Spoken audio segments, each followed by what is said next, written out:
Ew, gotta get rid of this old Backstreet Boys t-shirt. Tell me why. Because it stinks, boys. Tell me why. I've washed it so many times, but the odor won't come out. Tell me why. No, you tell me why I can't get rid of this odor. Have you tried Downy Rinse and Refresh? It doesn't just cover up odors, it helps remove them. Wow, it worked, guys. Yeah. Downy Rinse and Refresh removes more odor in one wash than the leading value detergent in 3 washes. Find it wherever you buy laundry products. I need new music. This is the JJO Discover New Music Podcast. Hey, this is Chad from Nickelback. Can somebody please keep me the hell out of Stanford with them?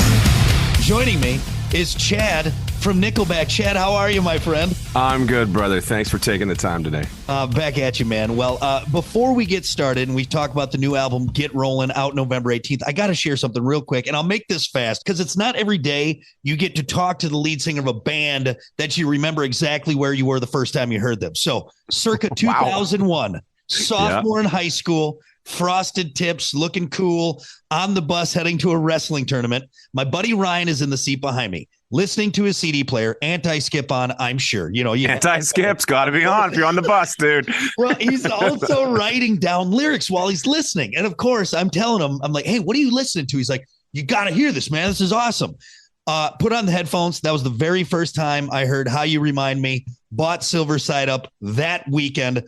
Worst part about that story, my frosted tips. Everything else I absolutely love about it. First time I got to hear you guys. So. Yeah. Did you win your wrestling match? Probably not. I was more concerned about the cheerleaders on the other team than I was about win. So more than likely I didn't. I didn't really train hard enough for it. So it's true. It's true. It's like, you see that? I let him pin me. Yeah. I go down easy, ladies. I'm a pushover. I'm sensitive.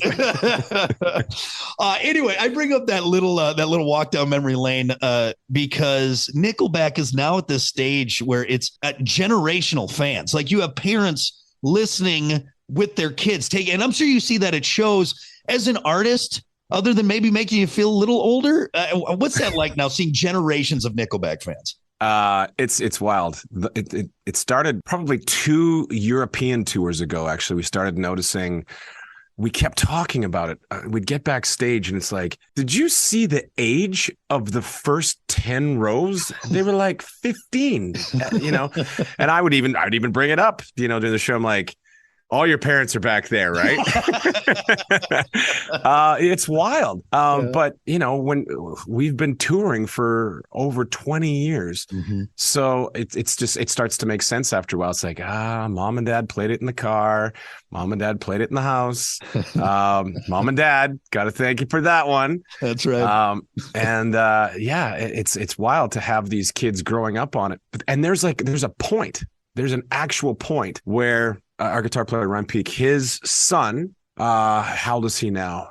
Well, he's 2 years older than the daughter. And so he got picked on because his dad's the guitar player for Nickelback. 2 years later, every party that she goes to, his younger sister, all they do is play Nickelback. Oh, really? So it's like, there is a point. Oh my God, I love it. Oh my God, that's fun. Well, it's been so many great years of Nickelback, and we continue this journey on now with Get Rollin', the 10th studio album, double digits. Is the pressure on the band at that point? You guys have a laundry list of accolades, so you don't really have anything to prove. So maybe going into the studio is a little bit, let's just have some fun. Talk about that. That's very insightful. And that is truly what we do now. Like, we still want to be creative. We want to get in here, but we're not going to do the pace that we were doing, around, like, because we came off the road to make Silver Side Up there. Like, you have 5 weeks. And like, the second that thing is mixed, you guys are back on the road and the dates are booked. And it was crazy. I mean, it would just make a record, go on tour, make a record, go on tour. And this cycle just never stopped until somebody hit the giant pause button on the entire world. And then we just kind of looked at each other and said, should we get in the studio, get a little creative, turn a negative into a positive? And that's what we did. But the work pace was lax, to put it lightly. we would record a guitar solo, get in the pool, come in, work on a chorus a little bit, and go for dinner. It just wasn't this huge like, okay, we gotta keep moving, we gotta hustle, we've got a deadline to hit. And it was really nice. It was just so, because nobody knew when the world was going to open back up. We didn't know when we'd be going back on tour. We had no idea. Nobody did. And so it was just like, we kind of looked at each other after about 7 songs and said, I think we're making a record here. And then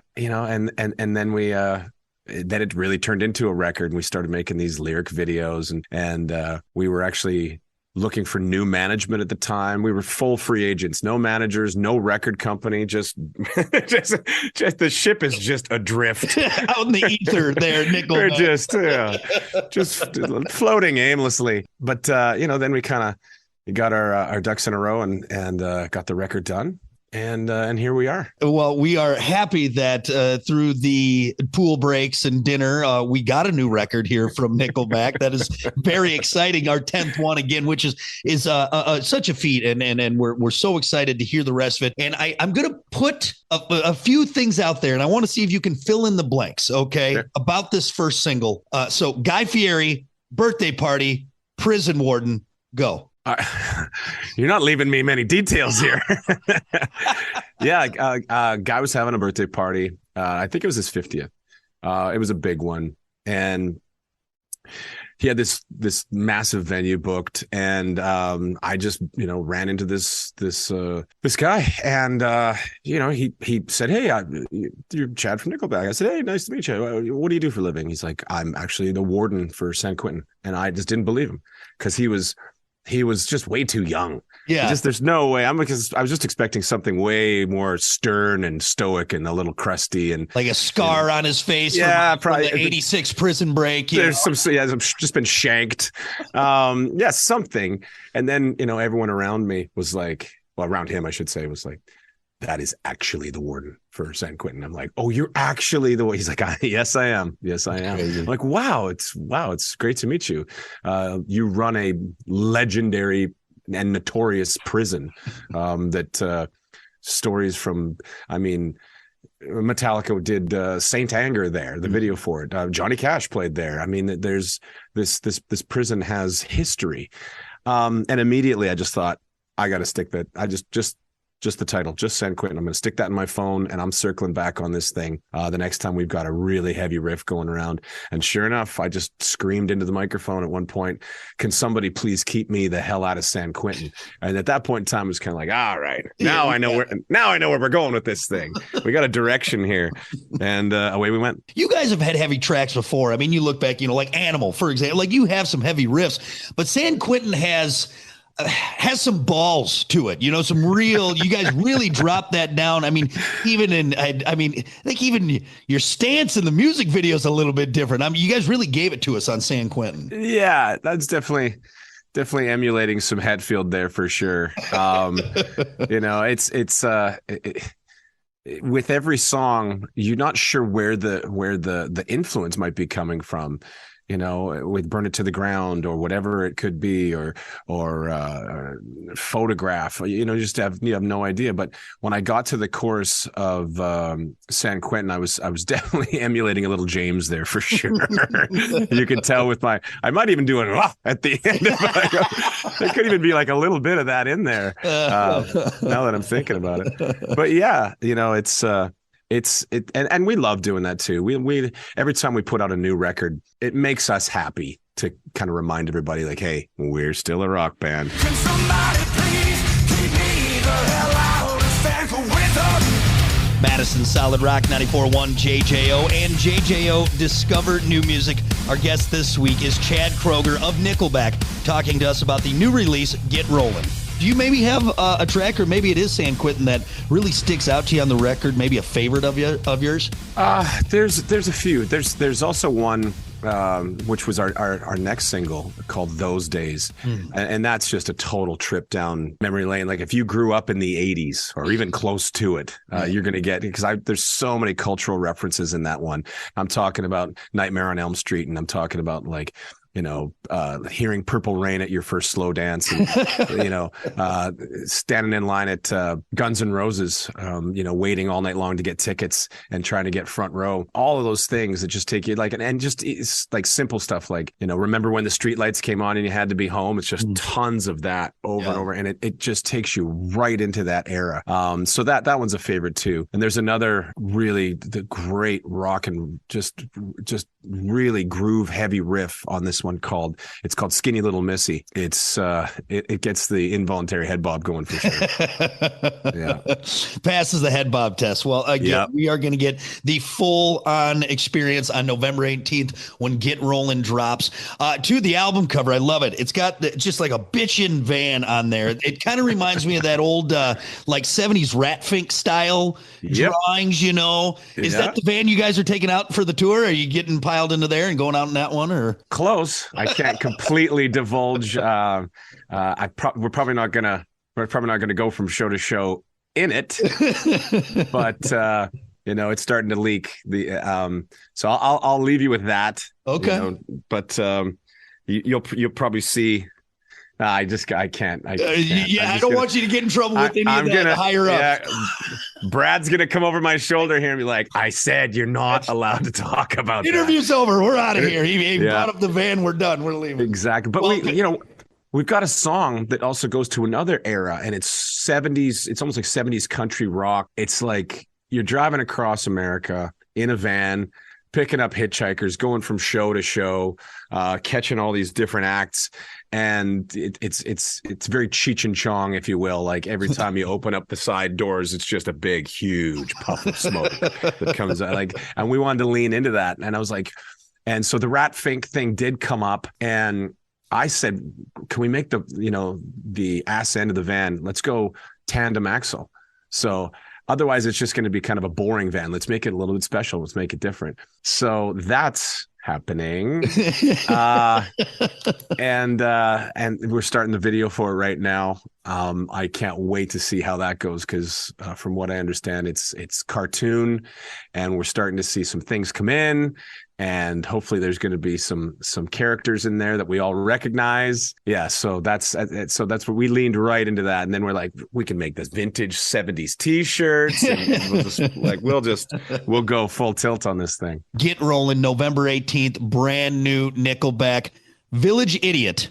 Yes. Your first band. What was your favorite band to cover when you were in Village Idiot all those years ago doing covers? There was two of them. Were you a Cult fan back in the day? A little bit before my time, but still something as I got more into the rock world and exploring. Definitely, for sure. Yeah, we played a lot of Cult, but then we also, growing up in Canada at that time, I think we could play 14 Tragically Hip songs, which is a very Canadian. That's Canadiana. Yes, and not a lot of your listeners will know about the Tragically Hip. Some of them might. But they are a national treasure, and so I mean, you start a hip song anywhere in Canada, and the dance floor is going to be full. Look at that! There you go. All right. He's a Tragically Hip. I don't know if we're still spinning them, but maybe we'll do a deep cut one of these days. So. Yeah. I usually do a bit called Rapid Fire, but I recently did something with Sam from the band Architects. He's from Sussex. So I dug deep and found this Sussex slang. So instead, it went terrible, by the way. All the words I said, he didn't know. It was awful. We had a lot of fun either way. So I'm going to try it with you, and maybe it'll go better. So we're going to do Canadian slang with Chad of Nickelback. Okay. So some regional ones first from the Alberta area. Cowtown. Calgary. Oh, all right, we're off to a great start, Chad. This is good. This makes me very happy. Takatish, or maybe it's Take-a-tish. Oh, you might have lost me on number 2 already. Oh man, I got too cocky on the first one. So okay, well that one is a slang for take it easy, apparently. So Takatish, I don't know. Anyway, yeah, maybe take it ish. Yeah, take it easy. Maybe that's what it is. Take it ish. Yeah, that's more of a. That's more of like a thing that that's more of an Italian thing. You're like, hey, take it easy. Yeah. So, okay. A little explanation. The famous Canadian Italians. We all know that, of course. You need a little explanation when you're going to go with the take it easy. All right. How about this one? Jam Buster. Jam Buster. No, God. Oh, all right. I thought you were gonna go easy on me. Toboggan. Toboggan. You're like, what's a toque? You know, I thought you were gonna say, what does giver mean? Yeah. See, now toque, when I saw that, I was like, no one's gonna know. He's not gonna know toque. And then you lay him. Okay, Jam Buster, jelly filled donut. Okay. Okay, Jam Buster. All right. Yeah, Jam Buster. Okay, here's some easier ones for these are more general. Okay, Looney and Toonie. So it's $1 and $2 coin. So on our dollar coin, we have the Canadian loon, the bird, and we nicknamed it the Looney. Then the $2 coin comes out, and we just affectionately name it the Toonie. This is so funny you're bringing this up. We literally talking about this like 3 days ago, and it's like we wonder why Americans make fun of us, and they're like our dollar coin and our $2 coin is called a Looney and a Toonie. Yeah. Just say it to yourself as a Canadian and just kind of step outside and just recognize how dumb that sounds. When you go to Timmy's and you got a Looney and a Toonie in your pocket. You go to Timmy's. Wait, from what I understand, Tim's is coming to America. It's trickled down already. We've really accepted, because then you can get your double at Timmy's right there. The double. I did my research. All right. We got just a couple more. All right. We'll make it. Okay. So Gong Show. I'll just say if someone's really drunk and they're just falling all over the place, it's like, what a gong show. Perfect. Is that not that's not an American thing at all? No, gong show? No, but I'm going to adopt it because this party is gong show. That guy is gone. I mean, it's just fun. That is right up there with Looney and Toonie. Because back in the day, it was called the Gong Show, and this was in the 70s or 80s, whatever it was. If you did, I didn't realize it. I don't even think it's Canadian. I think it's American. If you went up to do some sort of silly act and whatever, it was like the early version of America's Got Talent, and there was this big dumb gong, and one of the celebrity judges was just walk up and it's gong, and then off you go. That was the Gong Show. That's it. Freezy. A freezy is like if you take like fruit juice and you put it in a long plastic tube and you freeze it. What do you guys call those? A freezy pop, a freezer pop, icicle, icy. I mean, a bunch of different ones, but you're right on there. Yeah, it's like it's a popsicle. You guys just have fun ways of saying stuff. Last one, 2-4. A 2-4 is 24 beers. See, it's so strange. You guys call 26 ounces of alcohol a 750 mil. Why you call it a 750 mil? You're using metric. To describe something in a country that uses imperial. We in Canada, we call it a 2.6. And we're using imperial to describe something in metric, which is just absolutely bizarre. So we call it 2.6. Sometimes you call it a Twix. A Twix. I like that. A Twix. Very nice. Yeah. When you go down to the beer store, you got to get a 2-4 before the party. That's basically. You got to get a 2-4 and a 2.6. That's right. You see, when it comes to metrics, we us in the United States, we just want to piss off the rest of the world, so we're just going to mess with it however we can. That's just the best way we can do it, right there. You in the UK, still rocking miles. That's true. Yeah. That's true. It's like we're so bastardized with what we do use because I just refuse to say meters. Yeah. I'm not going to go, oh, it's about 40 meters. It's like, no. That's right up there with Looney and Toonie. All right. That's right. Yeah. It's like, no, it's 120 feet. Well, thank you for explaining a little bit more of the beautiful Canadian language. And more importantly, thank you for taking the time. The new album, Get Rollin', out November 18th. Chad, thank you so much, man. Thanks, buddy. Thanks for taking the time. Thanks for a great interview. Well, hey, man, pleasure's all mine. I mean, it's a hell of a guy. And then this was a lot of fun, man. So thank you. This is the JJO Discover New Music Podcast. Listen, rate, share, subscribe. Brock has a new interview every Thursday evening between 6 and 7. Discover new music now at WJJO.com, in the JJO app, or wherever you get your podcasts. 94.1 JJO.